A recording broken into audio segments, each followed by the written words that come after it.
Today is Saturday, May 13th, 2017.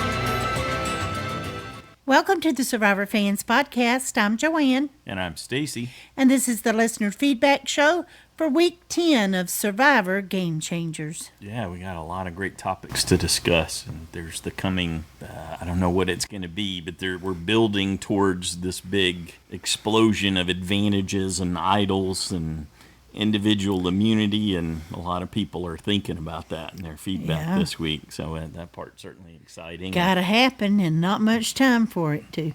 And we had the family visit, and that always gets to folks. And we're also going to get to hear from several families this week in the feedback. And I apologize. I'm struggling with my voice. I've had a bad week with my throat. This week. So I'm probably not going to be doing a whole lot of talking through this episode. Well, just a little bit here and there. Point at me when you want me to read something that's assigned to you. Okay, will do. Otherwise, I'll just be I'll read them all if you want, baby. Clearing my throat the whole time. So I had a procedure on Monday, and that got my throat all scratchy, and then I had some kind of crazy reflux thing happen on Friday morning that burned my throat pretty bad. And then this morning I woke up and it's like dry and scratchy, and I feel like I have to clear my throat constantly, and I'm not going to do that all through the podcast. And I apologize that I did not get video. Video of what? Of you coming out of the anesthesia. Oh, okay. You said I was stuck in a loop or something, right? Oh, yes. Loop. Well, you kept saying, I asked him to take pictures of my vocal cords. All right. And on and on and on, but that's okay. But I've never even seen you drunk or anything like that, so I thought that would probably be what he would be like. Happy and stuck in a loop, repeating the things that I'm saying. All right. I could do much worse than that. And wobbly, I'm happy to take wobbly. Yeah, I needed help, didn't I, to get out to the car. Did you remember that we had that little bottle of water, and I had you hold it in the car and had you drink it, and because your throat was already hurting and burning, and we got home. I don't actually remember driving home. You brought it in. Well, you didn't drive home, but I understand what you're saying. Brought it in the house, and I went to refill it for you to drink more water. You'd been drinking out of it since you were there. And you looked at it and said, "Where'd this come from?" No, I don't remember that. I think it's just making stuff up at this point. No, that's why I wish I'd recorded it. Okay, well, I'm happy you didn't. Well, I will next. I'll at least audio record it, if nothing else, so you can hear yourself. Because you don't believe me with all the things. Remind me not to show you how to do that on your phone. I know how to do it on my phone. No, you don't. Yes, I do. And I know how to use the little recorders, too. Ha ha. You're always saying, Nelson. I can edit you out. I can edit you out. You don't know how to do that, so you can't. But I do know how to run those. Okay. Anyway, Yes. we digress. We digress already. Okay, let's announce that there will be 2 vote-off choices you will need to make for the next episode. That has been announced. We were wondering about that. So 2 people going home on Wednesday. So we'll go into the finale with 6 instead of 7. Does that ease your mind more? Still a lot. Yes. Yeah, we probably won't get to see a lot of the social side of things. There's going to be some challenges that we're running through to. Do you think pare they'll them go down to 2 or 3? 3? Yeah, I think. I mean, it's Game Changers, so they could That's go to 4. right. No. Oh, that stumped her. You should see the look on her face. Would not. It's all about changing the game. 4. No. I would be just too confusing. Yeah. I'm not even sure I could keep up with notes for them asking questions for 4 people. Sure you could. It's the same thing. Oh, hush. Let's hear what Pete has to say. Let's do. Hey, Joanne and Stacy. This is Pete from Boston calling. And I gotta say, baby, woo! Woo! Ooh, yeah, baby. Another doozy woozy, and you had the loved ones. So let me get into it. I gotta say, whenever I see the loved ones, it brings tears to my eyes. I mean, seeing Cerie and her son, that was great. And I love the little comic relief there at the reward after. That was awesome. Troy's in and his brother there. Love that Brady Bunch story. Even Michaela and her mom was great. And I love how the mom was trying to discipline her, too. And then you had Sarah and her husband was awesome. I mean, all great stories. Even Andrea and her mom. I actually had no idea she lost her sister. And I have a new amount of respect for her. Because now I think she's a strong young lady. Of course, Culpepper and Monica. What else is new? That didn't surprise me how they had their little reunion. That was good, though, too. And I liked the picks of the reward. I think that was the best way to go, even though Michaela was pissed. But what are you going to do? That's Survivor. I don't know. I don't know if I mean, I'd want to win the challenge, but I don't know. That's so hard to decide who to pick because you know people are going to get pissed. And speaking of winning, hats off to Culpepper for winning that immunity challenge when he needed it most. That was big. And I got to say, my winner of the week, as Paul says, is Sarah. That was very genius and very strategic of her to get into Sierra's head to blab about the legacy advantage. That was a major mistake by Sierra. I would have never done that. If you're going to reveal something like that, you got to say, if you vote me out, I will not give this to you. Or show me that you can trust me. This, that. I don't know. But Sarah did it beautiful there. And I got to say, she has two advantages now, the steel vote and that could come into play. And then you got Ty's two idols, Troy's idol. Again, upset that there is no other idol. I want to see this tribal idol come out. I'm praying with this double boot episode, I think, coming up, because there's 8 people and only 2 episodes left. Something's going to give here with these idols, honestly, here. And I think it's going to be a great finish to a great season, guys. And like you said, anyone could win, guys. I still don't think Troy's or Michaela could win, but who knows? This jury, I think, is going to vote for an excellent winner. But my favorites are Sarah and Cerie. I want to see what everyone else has to say, guys. Take care. Woo. All right. Good job, Pete. Okay, up next we have Sophie in Texas. Hi, everyone. It's English Sophie from Texas. I hope you're all well. I like the family visit this week, but nothing will be more touching or emotional than the family visit of Brenda with her father a few seasons back. That had me crying my eyes out. Maybe because it's been about 20 years since I've had a relationship with my own father. But this week he reached out to me. I can't wait for our reunion in July. Congratulations. Yeah, excellent. Anyway, back to the show. Sarah may have a tough exterior, but it was nice to see her melt in her hubby's arms. Her sharp police officer senses are really helping her out. While others have clouded vision, she is as sharp as a pin. Silly Sierra made the mistake of saying she could and would will her advantage on to Sarah, and that was the start of her downfall. I laughed so much when Sierra commented on how sexy Sarah's husband is. Didn't Brad Culpepper's reunion seem genuine and heartfelt? I thought so. I have a strong feeling that him and Monica will return again to play on a future Survivor. Despite Brad winning the last challenge, it was all for naught now his sidekick, Sierra, is out. He obviously should have taken Monica's advice and worked harder on pulling Michaela over. But Andrea, still in the game, makes me happy. How sad she lost a sister, but it felt forced. Her mom bringing that up then and there in front of everyone. A little strategic, if you ask me. Also, Cerie with her son was endearing. I loved their 2 peas in a pod bond. Can she adopt me, please? Now, on to the challenge. It was brutal on poor Ty. Sand in his eyes and face, getting stuck under the log. Mark seemed powerless to help him and a bit distressed. Later on, Ty quickly forgot that it was Michaela who was dragging him out of the ocean on his knees with a rope. Also, these balancing challenges aren't as interesting as, say, making fire. I'd much prefer watching survival techniques like putting together a raft and rowing out to an island, unburying hidden treasure, or give each survivor a map and compass in order to find the immunity necklace. Something a little more survival instead of a gymnastic balancing act would be more entertaining. Finally, did anyone else notice how Andrea and Aubrey both caught Sarah trying to act shocked, and both were puzzled by her deer-in-the-headlights reaction to the vote? I wonder if they'll put two and two together. Next week, it seems Sari tries bringing in Ty. If Ty, Sari, and Michaela are final three, Sari may well win it all, especially if Ty uses his idols to get him there.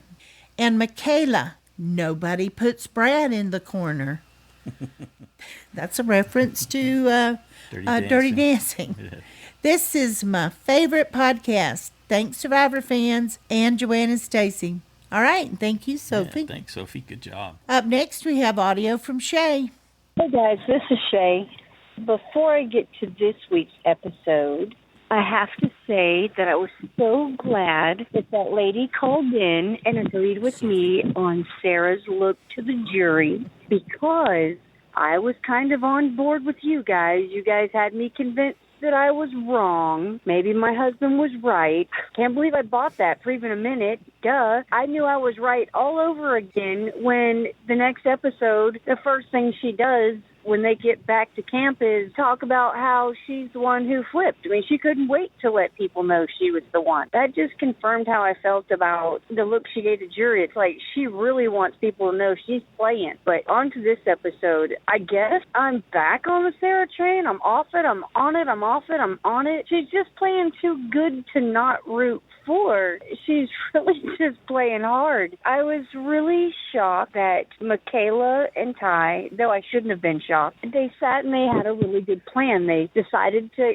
cover each other's back, but then I guess everybody does that, right? Especially when they're lounging in the water. And, and then when they get together with the other, Choyzanne and Sierra and talk about doing that 5, it seemed like the best move for both Michaela and Ty, at least to me. And Lord knows I've been wrong before. But to me, it seemed like a good move. And I really thought it would be a way of sticking it to the other side, who clearly let Ty and Michaela know through their choice of loved one picks where they are within the other group. They're clearly on the bottom. And all it took was Sarah to come along and spit out that whole reward thing about Sierra and what she has, to have Michaela jump right back on board with getting up. I don't know. It's so flip-floppy. I wish somebody would stick with the plan. And I guess the only person I can see really doing that is Sarah. I just wish I knew what her plan was. It's just something different every week. And no, it's really interesting to watch. That's for sure. I was really disappointed they didn't show a lot of family time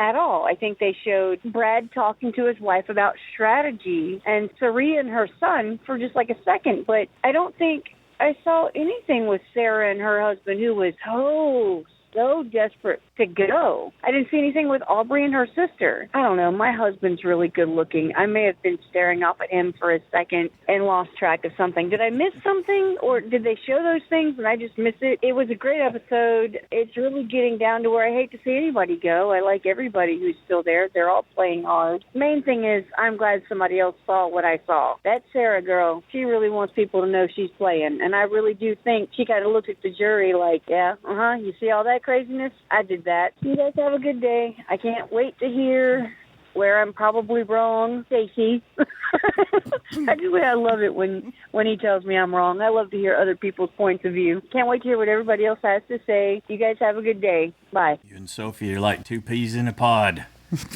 So Shea called back and she was asking, where is this Facebook group and how do you see these extra videos that you're always talking about? Shea, if you'll go to the website, getsfp.com, I'll include in the show links, actually the Facebook group's always there, but I'll include the links to a couple of the YouTube channels we subscribe to. But right now, the best place to get the extra clips and the way they're doing it is through CBS All Access. Unfortunately, they charge for that. Now it's less than the cost for you and your husband to go to a movie. Per month. Yeah, per month. I mean, it's the per month charge is less than going to one movie, but they still are charging for it. And if you went to that, and you can sign up and get a week free and check it out, I think they still run that. You'll see the extra clips from this week where you get a little more insight into the families that are there. There's a secret scene with Sarah, and there's more with Sierra's son and Cherie. Yeah, sorry, Cerie's son. Yeah, I was trying to think ahead. And there's, I think there's like 5 or 7 minutes with Monica. Plus, there's extra clips where you get, this is the first time they've ever done that, you get the jury talking about where their head is right now in the game. So you get a few minutes with each of the current jury members to see what they thought. So those clips are there, and that's where you can find the Facebook group. Sometimes CBS will, occasionally they'll release the extra clips on their YouTube channel, but I'll include the links to the YouTube channel, and you'll see those other things. Thanks, Shay. Next up, we've got an email from Christina in Canada. Hey, Joanne and Stacy.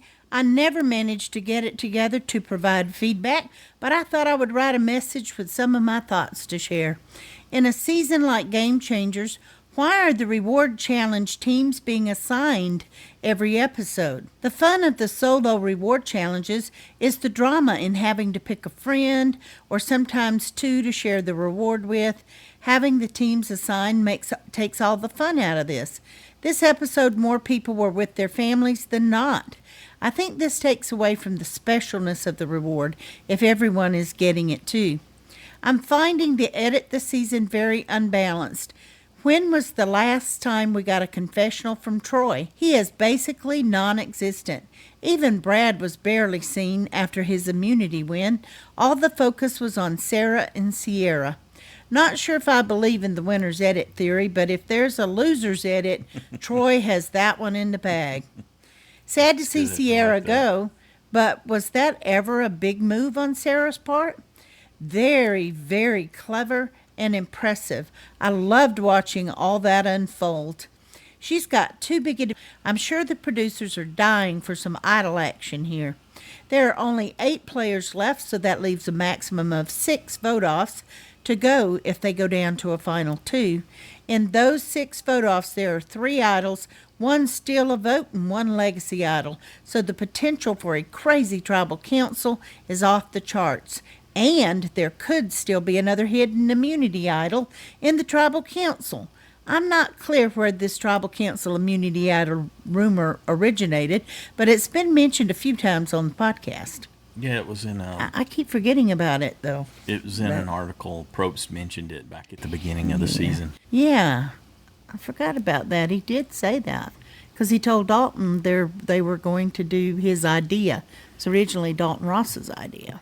Okay, I always get a little annoyed at Survivor when they get so close to the end because I feel it often gets very rushed. There's still 8 people with 9 game days to go and only 2 episodes to go. As aforementioned, there is a lot of secrets still to unfold, and it's too bad that it will be all rushed out at the end. I think they should do some double vote-offs in 1-hour episodes at the start of the season to avoid the crunch at the end. Anyways, that's enough from me. Looking forward to hearing the other fans' feedback. Thanks, Joanne and Stacy. Thank you, Christina. Up next, we got a call from Myra.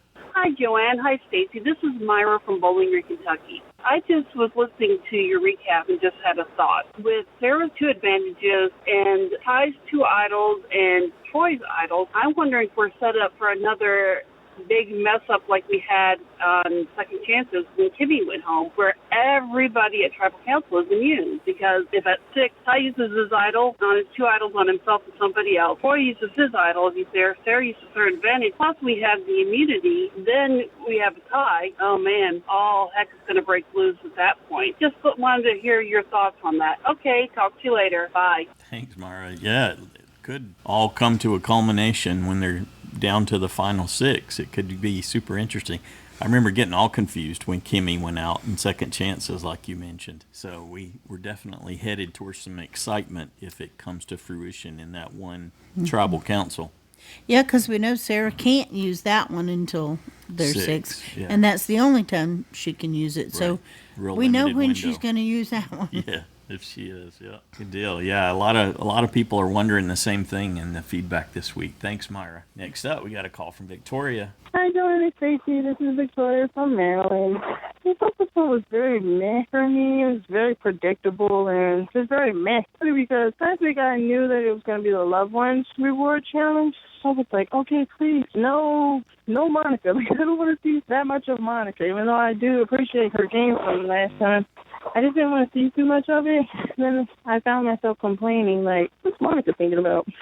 Little small snippets. I did want to see more of what her and Brad were talking about. But other than that, Michaela being usual Michaela, the thing that I did realize and find out about this episode was that I really do not know how to spell anyone's name. Spelling Sierra wrong, definitely spelling Michaela wrong. I don't know if Sarah has an H or an I. I don't think it does. I'm pretty much only spelling Brad and Cerie's name correctly. I don't remember if Andrea has an E or an A or both or neither. I'm pretty sure it's an A. But, yep, this episode was just very blah for me. So I'm kind of worried and I want to see what everybody else thinks. Okay, stand by from Maryland. Bye. I would say Ties is easy, but it gets misspelled all the time. Yes. T-H-I-E, T-I-A.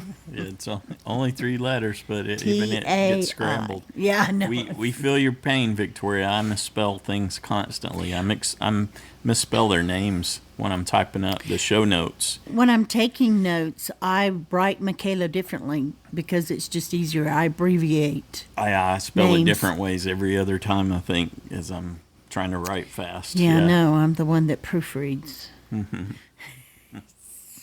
No, I meant like you were saying when we're taking notes while we're watching. Oh, taking notes, yeah. You're going really fast. I don't have a good excuse for the show notes, but you catch them, and usually we do Most pretty good of the because time we I tag catch them, team. not always. Yeah, and again, the CBS All Access and is probably your best way to see some more of what you wanted there, Victoria. Definitely get more time with Monica this week. And no, we don't get paid to push them. We have no relationship with CBS All Access. It's just something that we started doing to make sure we could see the clips, and we wanted to have access to them while we were away from the house. Yeah. No, we don't do anything with anyone, actually. It's just us. Yep. We like it that way. We like to do our own thing. Mm-hmm.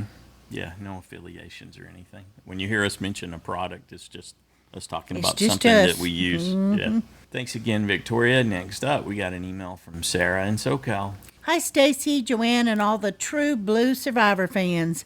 I wasn't blown away by this episode, but I think that might be a result of the season having so many blindsides, twists, and turns and general chaos. Some quick-fire thoughts from this week's episode. Ooh, showing a snake right off. I picked Andrea as my vote off. Fingers crossed. Isn't the chance to get Sierra's advantage more incentive to vote her out? All of the emotions from these loved ones are warming my cold, cold heart. Sarah's a Grinch. Yeah, I want to have a brunch with Mark and Ty. Vegetarian brunch, of course. Mm-hmm. And I totally want Cerie to be my mom. Culpepper has lost so much weight this season that he was able to squeeze through the hole in that sand. Mm-hmm. Was anyone else picturing Bugs Bunny holding up a sign saying, kind of one-sided, don't you think? When Culpepper was about to win? That's good. Ty is the only player who hasn't gotten to eat. Debbie ate the most, but poor Ty has missed out on every food reward. Yeah. Hooray, Michaela, for connecting with Ty. I'd love to see them pull in another underestimated player and take it all the way. Oh, boy. Immunity challenge time. Since this is an email, I don't have to worry about pronouncing buoy the right way. Yes, Andrea didn't win. My chances are looking better and better. Almost immediately after I yelled, "Go, go, Cerie," she's out. I wonder how different our viewing experience would be without the dramatic background music. Mm-hmm. Dang it, I didn't get a vote off, and Andrea's still in the game. Was anyone else hoping Sierra might change her mind last minute and will the advantage to someone else? I thought she was. I thought she would give it to Brad, and because Sarah voted for her, but she didn't know Sarah voted for her. If you haven't checked it out, yet, Sarah. Yeah. Check out the interview. Check out the interview. There's some good stuff in there. More insight on that and how it went down from Sierra's point of view. Next episode, Dream Tribal Sequence. Troy and Ty each use an idol. Sarah uses the legacy advantage, and someone else wins immunity. That's 4 safe right there, with the potential of the blindsidiest domino blindside survivors ever seen. Truthfully, I'd just love to see that tribal council pan out. Since we are near the end of the season, I have a few questions for you two. Where does everyone go during their confessionals? Are they allowed to continue their gameplay back at camp while each person is gone? I'm just curious about that whole process and hoping you have some insight. They're not that far away. They don't let people get too close to them while they're doing it. Yeah, I don't think they would censor. We don't know for sure, but I don't think they censor what the other people are doing when someone's, because they all have cameras on them all the time. Mm-hmm. So it's not like they aren't still filming whatever's going on. Right. And they're not going to miss something. They're not going to miss something.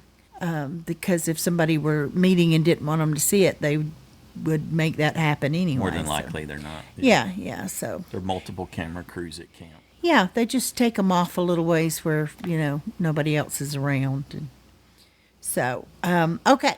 So what are your top 3 favorite seasons? I want to catch up on some previous seasons while we wait for the next one to premiere. I don't even know what my top 3 are anymore. I always loved Palau. Yeah, no, my first thought was Palau. That was the first one we did the podcast on. I like Pearl Islands. We've watched Pearl Islands multiple times, yeah. And we've watched the Outback multiple times too. Yeah, there's just too many. Mm-hmm. So I'm not good at that kind of thing because I'm more in the moment.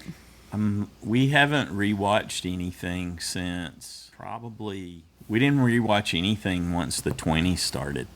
We just haven't gone back through any of those that I can recall. We haven't felt a pull.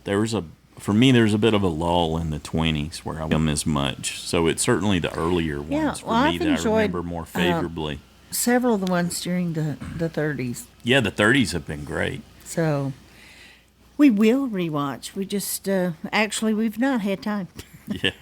And usually we're, by the time we have the final push through the end, it seems like lately we really need to be done. We feel like we need a break and we need to be done. It's been that way for the last few. Yeah, we used to, we would take a vacation, but then we'd take all these Survivor CDs with us and spend our vacation off watching.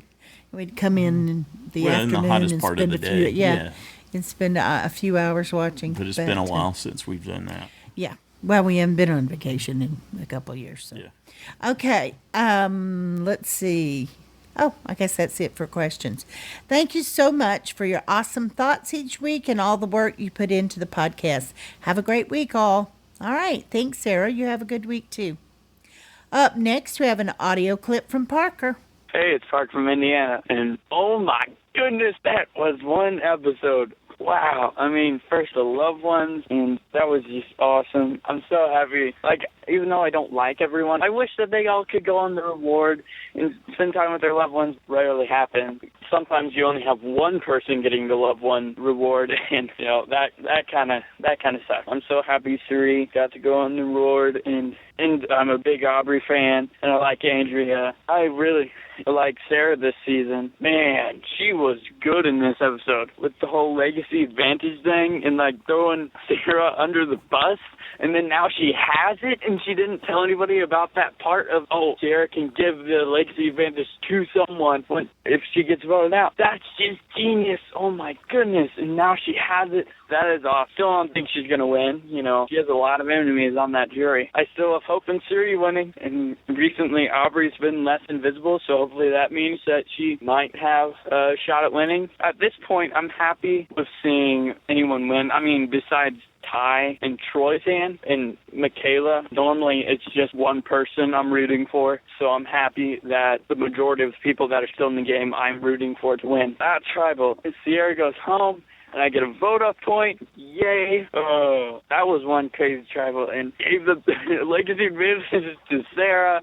I mean, that's just crazy. That's awesome. Next episode looks interesting. Now, I don't know what Michaela's doing, but it makes Brad mad. So I hope that there's not another occasion where someone's yelling at Brad and flipping him off and cussing him out. I'm really hoping that doesn't happen because he's the type of guy that's going to defend himself like he did in his first season, and he was painted as the villain. But it was really just him defending himself, and other people were the villains screaming at him and yelling at him. So I really hope that doesn't happen. But if it does, I'm ready to defend Brad Culpepper unless he does something stupid like dump the rice into the fire and go a big hissy fit like Brandon Ham. But I don't think that would happen with Brad. So hopefully this isn't the end of Brad Culpepper because he's been really good this season. I hope that this isn't the end of Brad Culpepper. But he may win immunity again. I am looking forward to the next episode, and it looks like it's going to be interesting. All right, see you next time. Thanks, Parker. Glad you're really enjoying it.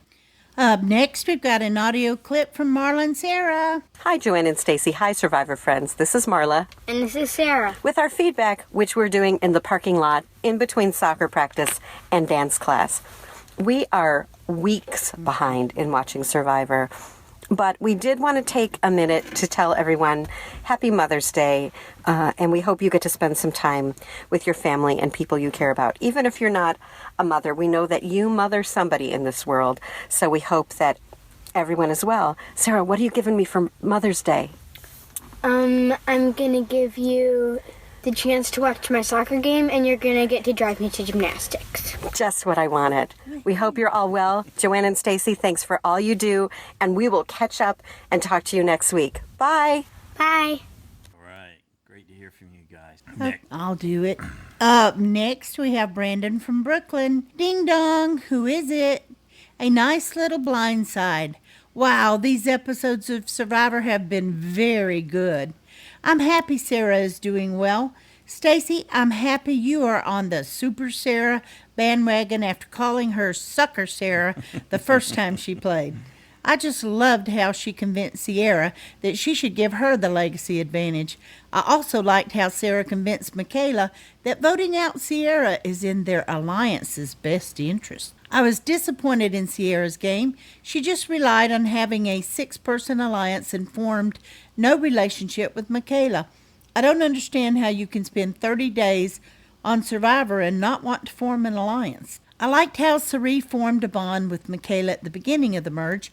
I think with Sarah having 2 advantages, she can make it far and even reach the finals. All she needs is to use her bag of tricks and steamroll this game. Her biggest obstacle is Andrea because she is playing very well and is a competition beast. I can't wait for the next episode. All right, thanks, Brandon. Up next, we have an audio clip from Drew and the Hooligans. Hey, Joanne and Stacy. Hey, everyone. This is Drew. And? And? Me? Yes, in Adelaide. So this morning, Charlie and I were up earlier than the others, and I said, hey, should we go do our recording? And he said, no, let's wait for baby. Huh, Charlie?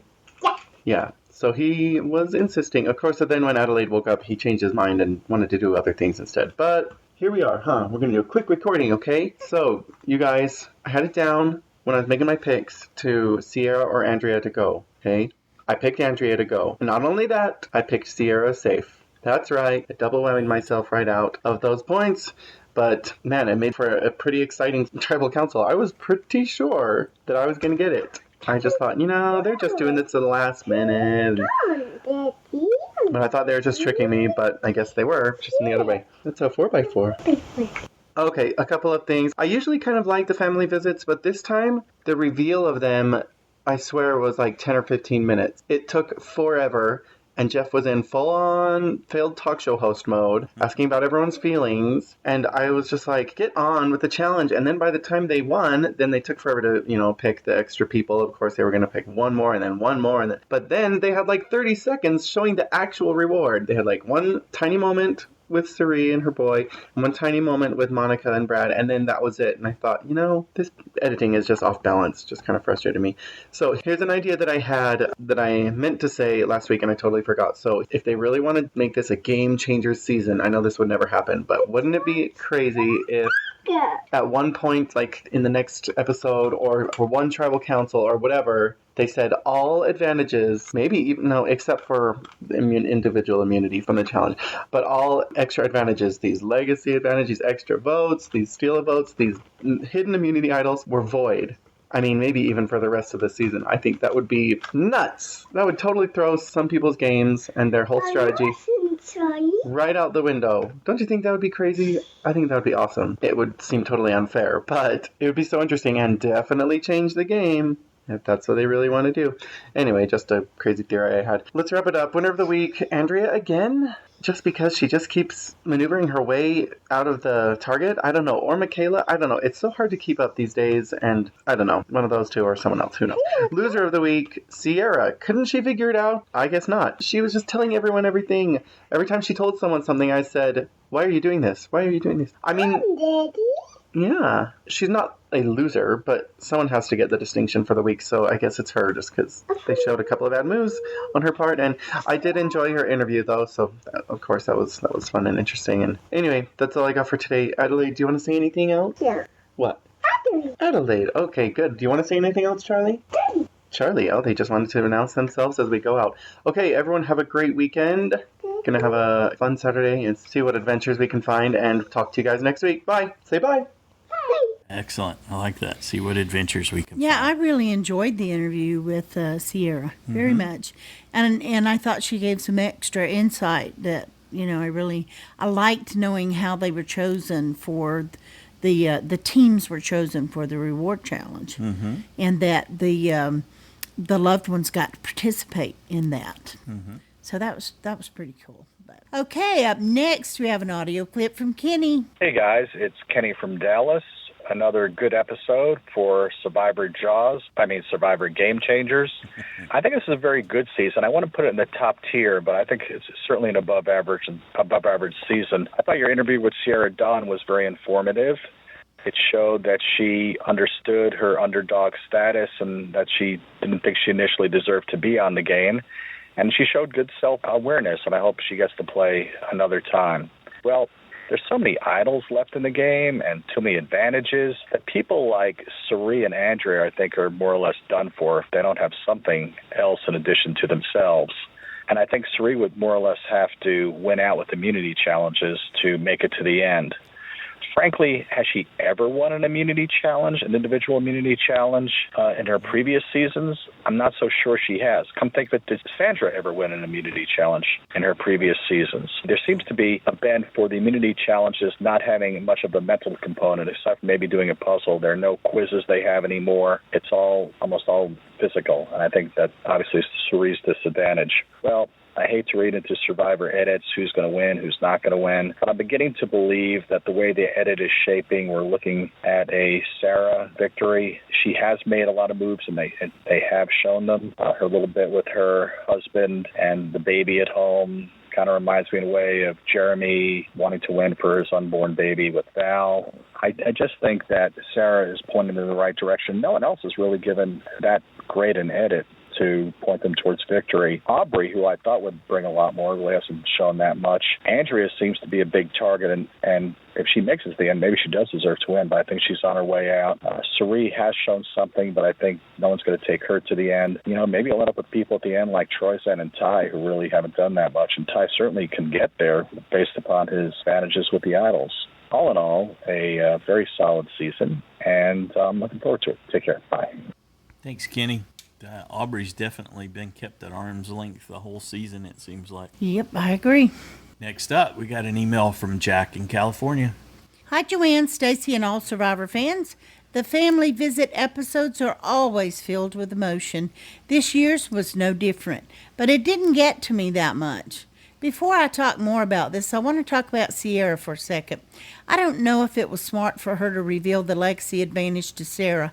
I understand the gaining of trust through this, but does she not know that it could have and did come back to get her? I'm curious, has revealing an advantage in the game ever helped anyone? The advantages haven't historically worked out for anyone, no. Yeah. Going back to the family visit, I found Ty's interaction to be quite amusing when he asked about the cats. When Jeff called out Mark, did you guys for a second think about the chicken from last season? We did indeed. Of course, Monica will be there for Brad, but it was probably good for him to talk strategy with her. I am truly quite annoyed about how Michaela gets angry so easily, especially during the loved one's visit. Even her mother was trying to calm her down, but I don't think it helped. It seems like Michaela or possibly Brad could be going out next. Take care and talk to you next week. All right, thanks, Jack. Up next, we have an audio clip from Becca-Liam-n-Caroline. Hi, Survivor fans. Hi, Joanne and Stacy. It's me, Liam. Hi, Caroline. I'm going to tell you about the reward challenge or the immunity challenge, Mom. The reward challenge. I think that's the one you're going to talk about. Their loved ones came to the challenge they had. And they had to throw these, but that's one of the last parts. They had to get the sandbags. Get the sandbags and throw some things and throw. Don't shout. Some things at them.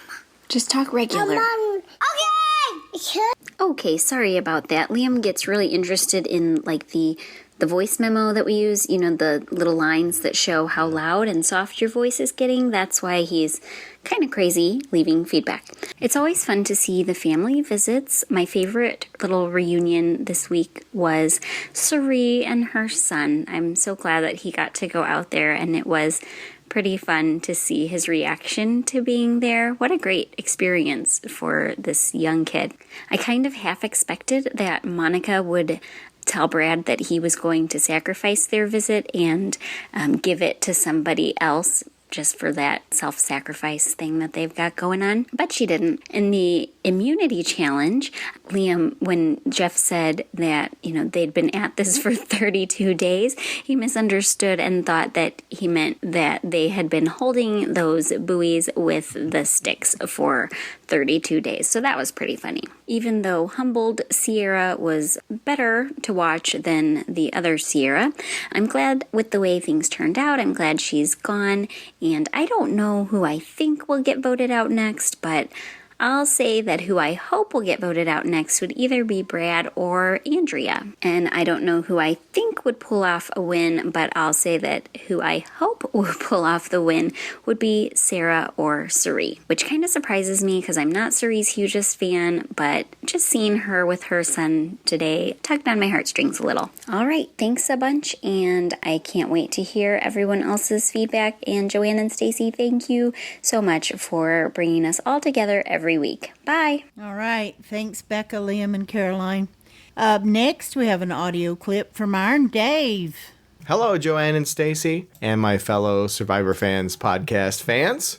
IronDave here. I always listen to the podcast, but I never quite seem to find the time to get my feedback in. Well, in honesty, I don't really remember until about 12:15 every Saturday, and I go, oh, crud, because I'm usually at a soccer game at that time. Anyway. Today I remembered. And you know why? It's because I can't let this one go by without sharing, without commenting, without talking with you guys. I mean, I can't believe it happened. I mean, it's impossible. Say it ain't so, Joanne. I'm simply inconsolable. I ask myself, why? Wait a minute. Are you guys thinking that Sierra was my USB or that I'm sad that she's out of the game? No, that's not it. That's not it at all. I'm not even talking about the episode or the season. I'm enjoying both, by the way, quite a lot. I am talking about Jeremiah passing me for first place in the JSFL side challenge. In the immortal words of Anakin Skywalker, in one of the worst moments of his life.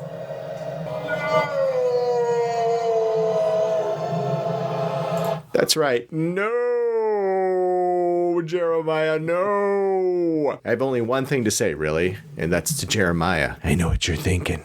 Did IronDave fire 6 shots or only 5? Well, to tell the truth, in all this excitement, I kind of lost track of myself. But being that this is the JSFL side challenge, the most powerful game in the world, you gotta ask yourself one question. Do I feel lucky? Lucky enough to beat IronDave? Well, do ya, punk? That's right. Watch your back, Jeremiah. IronDave is coming for you. And I must be really serious because I just referred to myself in the third person. So do you feel lucky, Jeremiah? All right, guys. Iron Dave signing off. I'm just kidding. This is all just in fun. There's no threat to you. Seriously, Jeremiah. But watch your back, buddy. Watch your back. All right. Awesome. Thanks, Dave. That was great. Next up, we got an email from Josh, the plush moose from Massachusetts. Dear Joanne and Stacy, Aubrey's bonus clip about playing poker for 39 days straight and hiding one's cards was very timely, as were Michaela's "we becomes me" speech and her bonus clip about avoiding rock draws. They help make sense of the head-spinning gameplay we've seen in the edit. 2 episodes left with 3 hidden idols, a legacy idol, and a vote steal, all hidden, unknown, and yet to be played. Things could get very messy. This week's other observations. In Pokemon, you gotta catch 'em all. In Survivor, you gotta break up pairs. Note to Sheriff Sierra, if you're going in with guns blazing, make sure you're not aiming at your own foot. As soon as I saw the reward challenge and the results of the schoolyard pick, I knew which team's full part was waiting to see the form and magnitude of Michaela's blow-up when her team lost. When Jeff announced that Ty's loved one, Mark, was there, was I the only one hoping to see a chicken wandering out of the jungle? I'm with Stacy, who knew that Jeff was a student of Maslow's hierarchy of needs. I predict that Sari and her son will appear on a future Blood versus Water season. When Ty's head got stuck under the sandy log, he looked like an ostrich. Culpepper pitched a shutout. Maybe David Sampson will hire him to the Marlins. Nice cross-seasons reference there. I laughed when Jared's eyes bugged out over Sari's living conditions. I guess one could say that winning the immunity challenge buoyed Brad's spirits. Watching Sierra's conversations with Sarah was kind of like watching a slasher movie. You see the victim about to do something fatally stupid, you yell, "Don't do it," at the screen, and then they do it anyway. Sigh.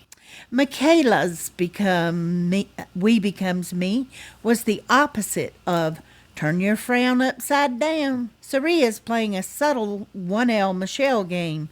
From Sierra's interviews, though, she might be in the too subtle Aubrey role if she winds up in the final 3. From bonus clips, it looks like Sarah is headed for no better than second place. Next time, Michaela blackmails Brad while Sari can't live with the potential decision. Will 2 players be voted out? Will we witness Idlegeddon at Tribal Council? Yeah, Idlegeddon. Yeah, that's good. Anyway, that's all I have for now. Thanks, Joanne and Stacy, for all you do. Can't wait to hear what the other fans have to say. All right, and thank you, Josh. Great work. Yes, and as we've said, there will be 2 vote-offs this week. Okay, up next we have an audio clip from Ronda. Hi, Joanne and Stacy. Hi, everyone. It's Ronda from Portland. I have not many thoughts this week. I obviously didn't have many thoughts last week, or I forgot. I'm not sure what happened. I am losing interest, and this is something that's been happening for the last couple of seasons. In fact, I'm sure I've talked about this before, but I completely stopped watching last season. That was really Jeff's fault. He lost me when he did that whole texting thing, the letter U versus the word U. I'm not going to dwell on that. I have 2 outcomes that I think will be satisfying for me this season, and one would be if Sari wins, of course, and the other would be if Sarah wins. I think if Sarah wins, and not my niece Sarah, because she's a winner every day. Officer Sarah, as Sari likes to call her, if she wins, I think that would be okay. She's not my favorite character, and she has a interesting way of standing. I often wonder if she had neck surgery or something, because she's a really stiff type of posture, and that bothers me. I hate talking about people's physical appearance, but it's something that just really bothers me, the way she stands. So she made a great move. I loved that move. I thought it was really, really, really diabolical, and it was just great Sierra had made that huge blunder of saying that if I get it voted out, I'll will this to you. And Sarah used that against her. I thought that was really great. I mean, who else is there? A whole bunch of people that probably aren't going to win and probably can't win, but if they do, then we'll all complain about it. Or maybe not all of us, but at least I will. Who's going next week? Probably Andrea. That would be good. And then we have 2 more weeks. I'm kittenless, by the way. That's why I'm so out of sorts. All my kittens went up for adoption, and I'm waiting for more. I'm getting teeny tiny, like 1-day-old babies. Well, they're 1 day now, and they're going to be a couple days old when I get them. So I'm going to be delirious next week when I talk to you from exhaustion. But I'll send pictures, and everybody can ooh and ah. Okay, that's it. I hope everyone has a good week, and I hope you're doing well. Can't wait to hear what everyone else has to say. Bye-bye. No wonder, Rhonda. It's hard to compete with little kittens like that. How can That's you right. expect for a show to compete for your attention? Okay, up next we have audio from Jody. Hey, Survivor family, it's Jody in Brisbane. I love the family visit. It was so good. I had a couple of cheeky tears leak out throughout that whole thing. Oh, it was just so lovely. I really enjoyed Zari's kid. I enjoyed his face. He had some pretty cool expressions. I think that Wyatt, Sarah's husband, I think he had a lot to do with Sierra going home. When Sierra revealed that she had that legacy advantage, Sarah seemed to think, oh, yippee, I'll keep her around, woohoo. And then after the visit, she was all for getting Sierra out. So I don't think that was all 100% just Sarah. I mean, maybe it took her a little while to process the fact that she could really do something different there. But yeah, it was good to see Monica. I thought it was really sweet how Brad choked up and was telling her how much he respected her and how much he hadn't realized she'd gone through. That was so cute. So yeah, I died a little bit in the side challenge. I lost my 24-point USB and I had Sierra safe. Bugger. Anyway, child number 2 has offered a helping hand. I sent something in with him earlier and cracked me up. So, cool beans. Jesus, I need a Hail Mary. Working on it. Okay, bye. And so, yeah, she's recruited a ringer to help her because she's resigned herself to her fate in the side challenge, which I commend you for, Jody. It's good of you for calling it this soon. But bringing in a big gun like this, wow, didn't see that one coming. This is parody for Pokemon Go. Survivor, beat them all, it's you and me. I know it's my destiny. You teach me and I teach you. Survive them all, gotta beat them all. So, hi, this is Jody in Brisbane. And who are you? I am Huxley, Jody's daughter in Kippering. Daughter? I mean, son.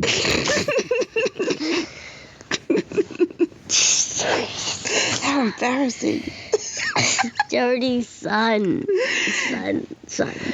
So, Huxley has decided he's going to help me if I lose. Dear God.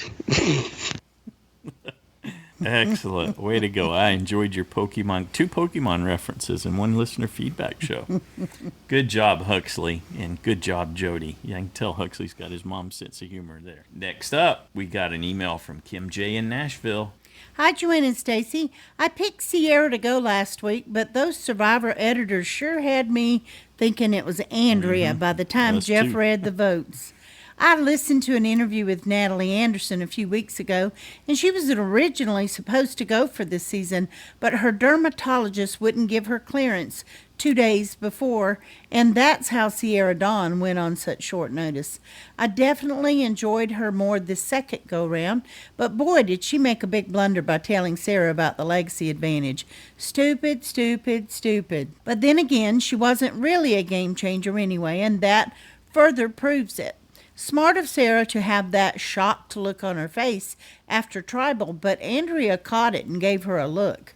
I wonder if she will bring it up when they get back to camp and ask why Sarah looked so surprised. I wonder if Sarah did tell Michaela that Sierra could will the advantage to someone, and that is what Michaela is trying to hold over Brad next week, that she thinks he has it. I just can't imagine what else it could be.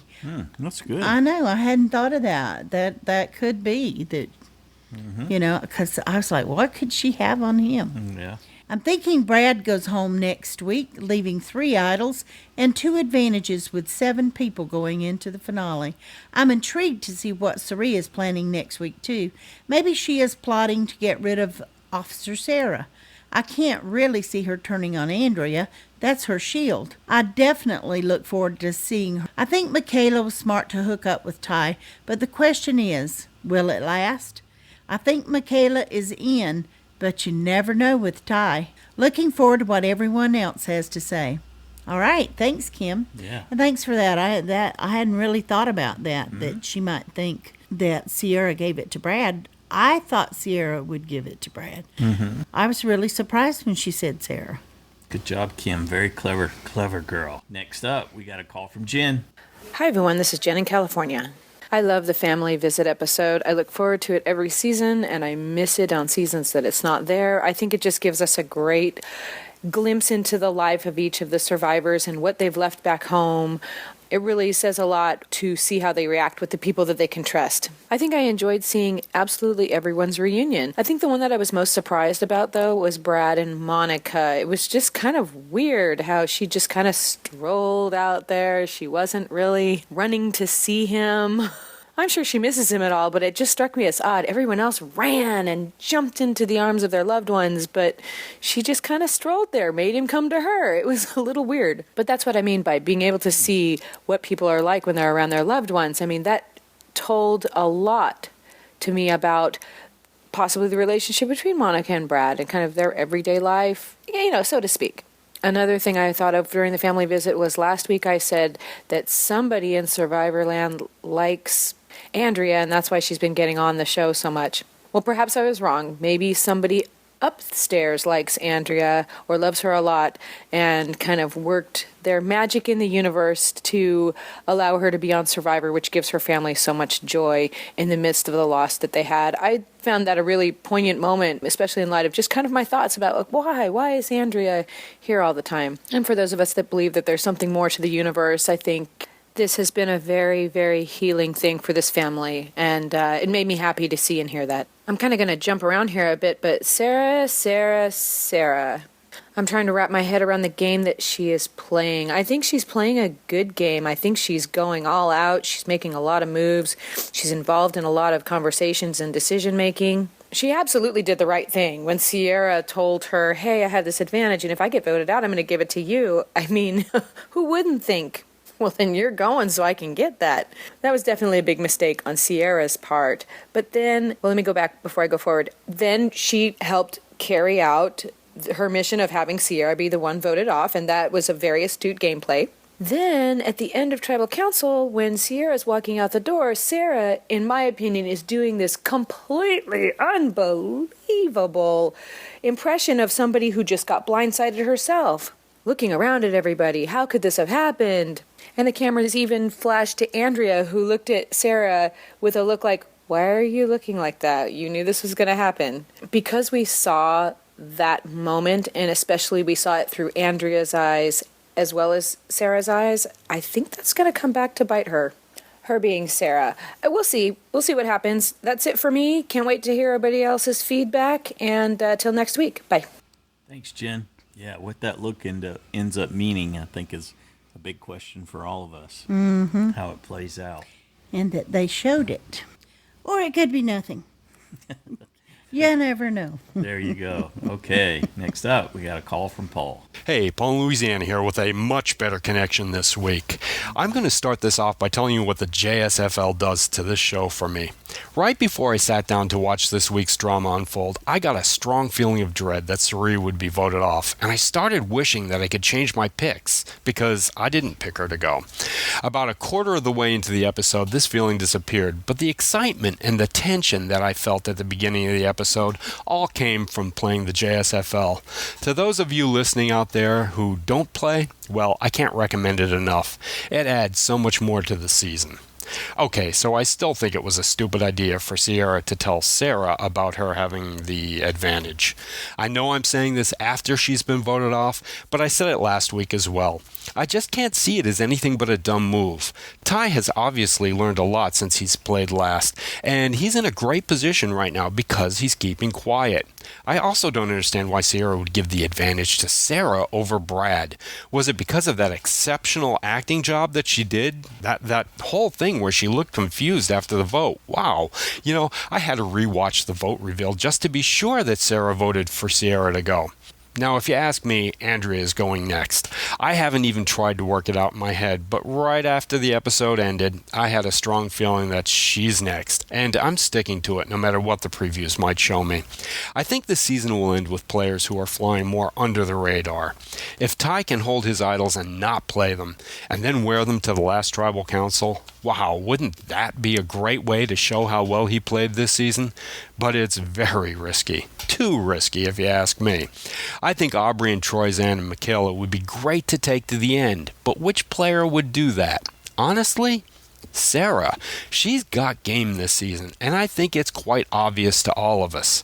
However, as the game is winding down to the end, I find myself rooting more and more for Sari. Yes, she's like a rock in water during the physical parts of the game, but the fact that she's the only legacy player left tells me that she's got more going on for her than meets the edit. And she fits into my under-the-radar theory. I'm just shocked that she's still there. It boggles my mind. I'm completely with Ozzy here and would love to see her win. And as I said, the game is winding down, so I expect things are going to get pretty wild when all these advantages and idols are played. I do believe that most of them will be played in one sitting, out of panic when everything starts getting revealed, but I hope that we won't need another explanation as to why the results turned out the way they did. If so, I'm going to rest my case on the fact that we have too many advantages and idols out there this season. So, too long didn't listen? Well, I'm saying that Aubrey and Brad are next to go. Perhaps not in that order, but that's where my head is at. Everyone enjoy the rest of the weekend, and a very happy Mother's Day to all of you out there listening that this applies to. Everyone take care now. Bye. Thanks, Paul. Aubrey and Brad. What about Aubrey and Brad? He said those were the next two to go at the end. See, I picked Andrea and Brad for next week. Yeah. I already made my picks. You did. Doesn't mean I can't change them. Yeah, but for you got now, them all over this listener feedback show. Well, I do. We heard a lot of that. Our weeks have been so busy, I decided I should get something in, and I did that like yesterday or something. And so I thought, I'm thinking, why wouldn't they get Andrea and Brad next?